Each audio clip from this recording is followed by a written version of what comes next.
মৌতের তুফান চলবে যখন নবী গো আমরার,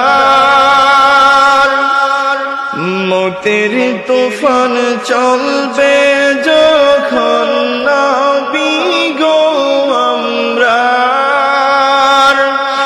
দয়া করে দেখাইবেন, দয়া করে দেখাইবেন চেহারায় আনওয়ার নবীজি। আল্লাহ আল্লাহ আল্লাহু লা ইলাহা আল্লাহ আল্লাহ।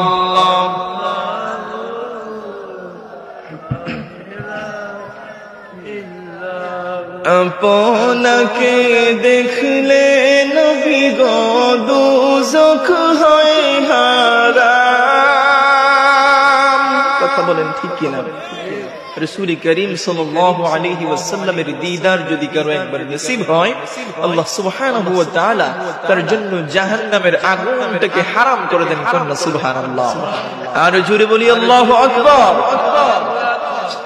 আপনাকে দেখলে নবী গো দুজখ হয়